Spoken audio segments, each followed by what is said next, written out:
Assalamualaikum warahmatullahi wabarakatuh. Jumpa lagi dengan saya di channel kalian Cong, dan seperti biasanya kita akan unboxing sebuah smartphone yaitu Redmi A5. Ini kayaknya mau kembali ke 2017 silam sih. Saya kayaknya pakai Redmi A5 itu sekitar 2017, entah 2015 sih. Saya pernah pakai soalnya, cuma desainnya kayak gini. Ini diperbarui, entah Xiaomi ini nggak punya ide lain atau apa sih. Kok kembali ke dulu lagi sih. Redmi A5. Judulnya Redmi A5 2025. Kayak Oppo kemarin, Oppo A5 2020. Oke, seperti biasanya kita belinya online, langsung saja kita unboxingnya. Let's go. Oke, ini dia box paketan kita kali ini dan langsung saja kita bongkar ya.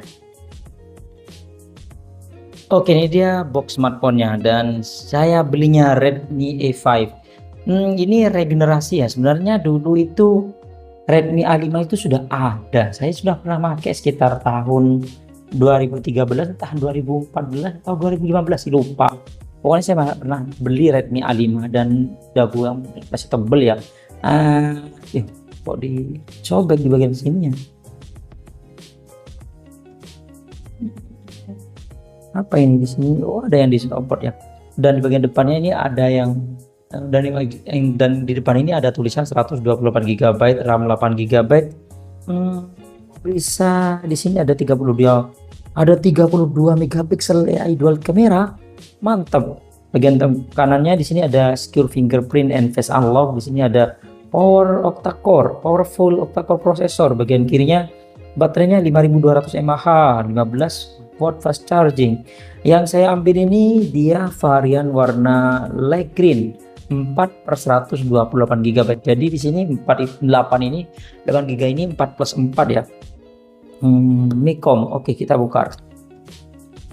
Oh iya, buat teman-teman yang beli kayak gini hati-hati aja ya. Kadang bukan buatan Indonesia. Cuman di sini biasanya ada logo Xiaomi-nya. Tapi ini enggak ada logo Xiaomi-nya ya, tapi di sini ada tulisan dibuat di Indonesia. Jadi kita aman. Oke, kita buka. Oke, di bagian dalamnya sini ada smartphone-nya dan juga beberapa sync point-nya. Kita taruh dulu. Dan di sini ada partisi. Oh, sekalian di sini ada ribet sekarang Xiaomi ya. Ada kabel charger yang sudah Type C. Di sini ada kepala charger yang mendukung pengisian cepat sampai 15 watt. Dan di sini ada SIM tray ejectornya juga, ribet. Dan di bagian sini, kita dikasih casing guys. Cuman nggak dapat screen protector kayaknya. Nah, di sini ada panduan singkat, kartu garansi, dan di sini ada silikon case. Mantap, sekarang Xiaomi sudah ngasih silikon case semua ya, walaupun harganya cuma 1 juta lebih sedikit atau 1 juta kecil katanya. Oke, mungkin ini aja yang kita dapetin kalau kita beli Redmi A5, Redmi A5. Sekarang kita beresin barang-barang ini dulu guys. Dan sekarang kita ke smartphone-nya guys. Di sini mah nggak ada screen protectornya. Biasanya kalau memang ada screen protectornya, di sini cuma dibungkus plastik doang. Ini ada tempelan kayak gini, berarti ini nggak ada screen protectornya guys. Kalau sebelumnya kayak gini, ini selling point-nya 32 megapiksel seperti yang tadi. Kita taruh aja dulu. Dan sekarang kita nyalakan smartphone-nya. Wih, desainnya guys. Saya memang sengaja ambil yang warna hijau kayak gini. Wih, entah kalau di kamera, pokoknya ini kayak air gitu ya, mengkilat guys. Kita copotin ininya dulu, keren banget sih. Dan sekarang kita bahas bagian, kameranya di bagian belakang ini bumnya gede banget guys. Bumnya gede banget dan di sini ada LED flash. Oke, sekarang kita bahas bagian sisi-sisinya. Di bagian kanannya, di sini ada tombol on off, sekalian merekam fingerprint, ada tombol volume up down. Bagian atasnya di sini ada speaker, mantap. Dan bagian sisi kirinya di sini ada SIM slotnya ya. Dan sekarang kita cek. Oke, mantap, dia sudah dedicated ya, dan ada pelindung airnya juga. Dan di bagian sisi bawahnya di sini ada mikrofon, colokan charger Type-C, dan juga jack audio 3,5 mm. Oke, dan sekarang kita nyalakan. Langsung nyala guys. Dan pas awal-awal kita kirim smartphone-nya yang internalnya 128 GB, dia kemakan 19 GB ya. Lumayan kecil, gak nyampe 20 GB. Oke, dan sekarang kita setting bentar. Oke, ini dia smartphone-nya dan saya sudah setting bentar. Kalau kita lihat desainnya, cakep banget guys. Cakep banget.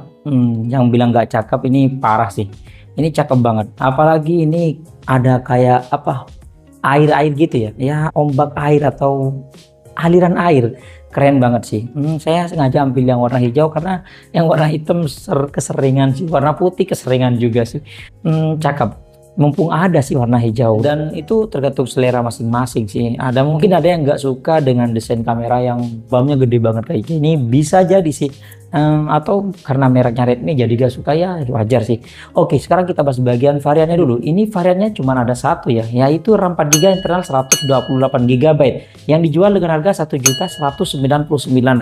Tapi kalau kita beli online harganya sekitar 1.149.000 di official store-nya atau Mikomnya ya. Dan saya dapetin harganya cuma 1.045.000 sih, nggak nyampe 1.100.000 sih. Oke sih sebenarnya, karena dapat kupon atau potongan cashback itu ya. Oke, sekarang kita bahas bagian warnanya. Warnanya ini dia warnanya ada 3 varian warna sih sebenarnya. Cuman di bagian bawah di link resminya itu ada yang 4. Kayak kemarin di Technospark Go 2 ya. Dia varian warnanya ada light green seperti ini, ada sandy gold dan midnight black. Dan satu lagi itu di website resminya namanya Ocean Blue. Warnanya kayak gini, cuma warnanya blue ya. Biruan laut biru, biru laut biru ya, intinya seperti itu.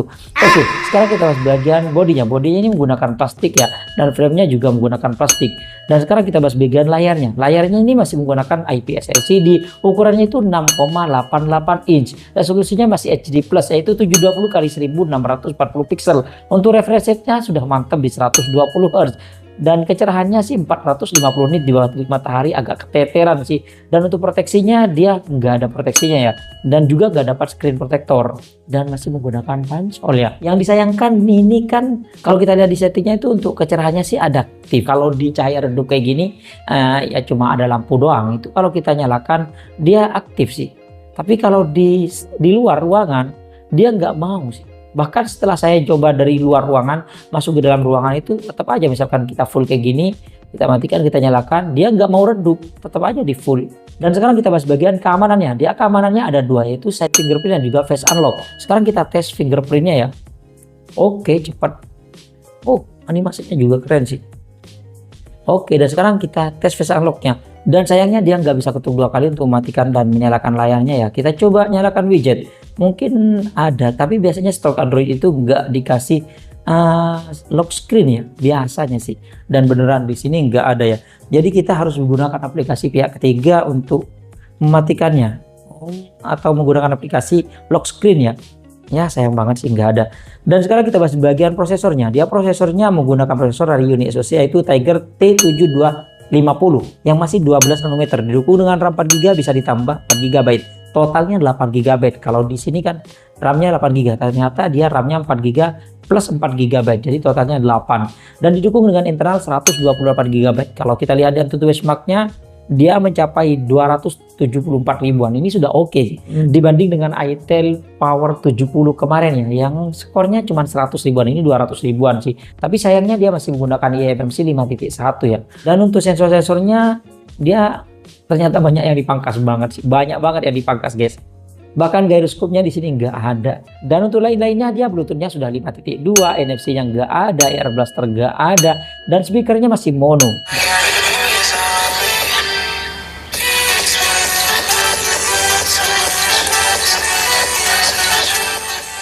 Dan untuk baterainya dia berkapasitas 5200 mAh dan didukung dengan charger 15 watt ya. Tapi pas saya coba ngecas itu nggak ada logo fast chargingnya ya. Dan ketika kita coba buat nonton YouTube selama 1 jam, dia baterainya berkurang 4%. Lumayan irit sih. Dan seperti biasanya saya nonton YouTube itu di kecerahan 50% dan volume 50%. Dan ini volumenya kecil banget, kecil banget.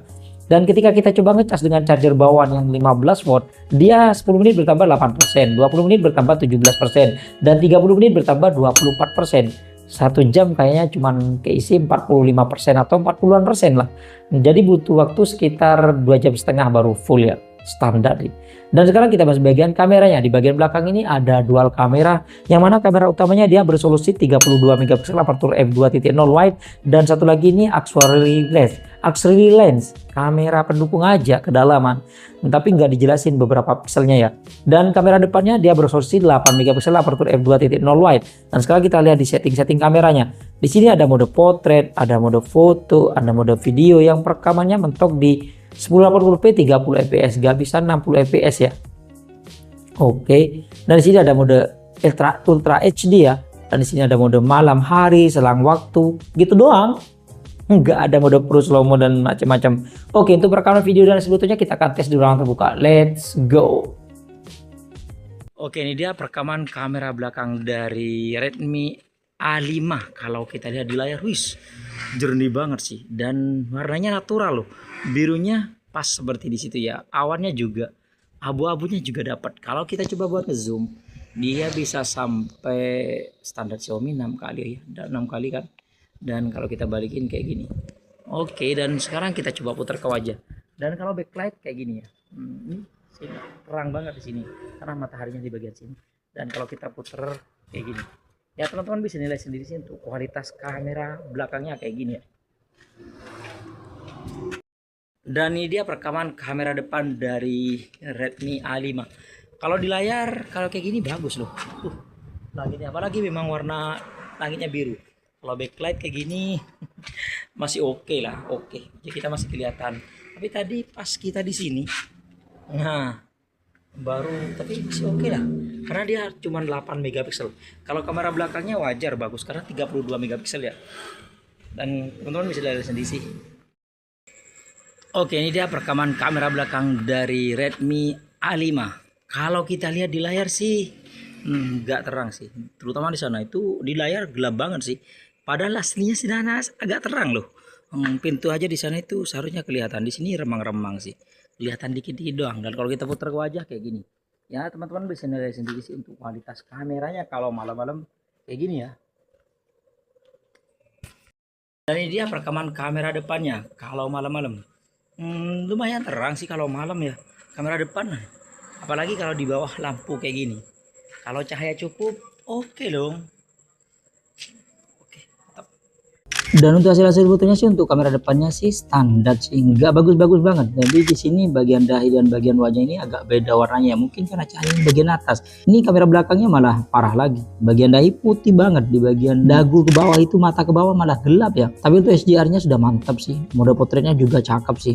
Dan kalau kita buat ngezoom dia bisa mentok sampai 10 kali ya. Kalau kita coba motret dadaunan kayak gini, ini natural banget sih menurut saya. Dan warnanya itu real banget sih, nggak hijau banget, nggak kuning. Dan kalau kita gunakan malam-malam, ini kamera belakangnya lumayan oke ya. Mode potretnya juga oke. Kalau mode malamnya nggak begitu membantu sih. Dan kalau kita gunakan kamera depannya, ini resolusinya jauh sih dengan kamera belakangnya. Tapi ya standar, warnanya itu beda banget ya. Mode malamnya juga nggak begitu membantu. Kalau kita gunakan di tempat yang gelap, masih gelap aja, nggak ada perbedaannya sih kayaknya. Oke, itu dia hasil perekaman video dan juga jepretan foto dari Redmi A5, Redmi A5. Bagaimana menurut teman-teman? Apakah bagus? Tapi untuk kamera depannya memang nggak senatural kamera belakangnya sih. Apalagi ketajamannya sudah kurang karena memang resolusinya jauh sih antara 8 megapiksel dengan 32 megapiksel. Itu sih. Tapi smartphone ini menurut saya sih lebih banyak kekurangannya daripada kelebihannya dibanding dengan kemarin Tecno Spark Go 2 ya atau itel Power 70. Oke, sekarang kita akan bahas kelebihan dan kekurangannya. Untuk kelebihannya yang pertama dia baterainya 5200 mAh. Chargernya sudah mendukung 15 watt. Kamera belakangnya sudah 32 megapiksel di harga 1 juta. Kalau kita kena air atau lagi basah atau smartphone-nya kena basah, itu disentuh aman. Kayak kemarin di Tecno Spark Go 2 ya. Yang kelima dia RAM-nya 4GB internal 128GB. Yang lainnya masih 64 GB, ini sudah 128 GB. Refresh rate-nya sudah 120 Hz. Dan yang terakhir dia dapat casing loh. Casingnya oke. Mantap. Dan sekarang kita bahas bagian kekurangannya. Ini menurut saya sih lebih banyak daripada kelebihannya ya. Yang pertama dia speakernya kecil banget. Apalagi kalau kita muter musik sekitar 50% ke bawah ya. 50% aja kecil banget. Yang kedua dia masih mono. Walaupun yang lainnya itu banyak yang mono di harga sini. Tapi kompetitornya sudah ada stereo loh. Yang keempat dia nggak ada ketuk 2 kali untuk mematikan dan menyalakan layarnya ya. Padahal ini saya butuh banget. Oh nggak ada. Tapi kalau teman-teman tahu settingnya di mana, silahkan komen di kolom komentar ya. Saya cari-cari nggak ketemu sih. Yang kelima fitur andalannya di pangkas, yaitu infrared blaster nggak ada. Yang keenam nggak ada slow motionnya. Yang ketujuh nggak ada mode pro-nya. Yang kedelapan dia nggak dapat screen protector. Yang kesembilan masih pakai Pony 2025. Karena kompetitornya yang lain itu sudah pakai punch hole, screen protector ada, bahkan ada dual videonya, bahkan bisa ngerekam sampai 2K. Ini mentong di itu aja sih. Bagaimana menurut teman-teman, apakah kekurangan ini berpengaruh atau enggak? Nanti kita akan coba compare dengan Tecno Spark Go 2 ya, dengan harga yang mirip, dengan kekurangan dan kelebihannya masing-masing, dengan desain yang beda. Dan kalau ditanya apakah HP ini recommended, ya menurut saya ini recommended banget. Yang budgetnya minim dan pengen HP yang bermerek, kalau Itel, Tecno, dan juga Infinix, ada sih teman-teman saya yang nggak mau karena katanya brand Cina, padahal sama-sama Cinanya. Cuman karena Infinix itu pendatang baru ya, biasalah. Kalau Redmi kan sudah lama, jadi mereka itu taunya Redmi, Vivo, Xiaomi, dan Oppo ya. Jadi ya itu tergantung selera masing-masing. Tapi ini keren sih. Oke, mungkin segini aja sih unboxing kita kali ini. Terima kasih buat teman-teman yang sudah mampir di channel kami. Jangan lupa ya, berhubung dengan silahkan tekan tombol subscribe. Kalau suka di like, kalau nggak suka diabaikan saja. Sampai jumpa di video unboxing berikutnya. Assalamualaikum warahmatullahi wabarakatuh.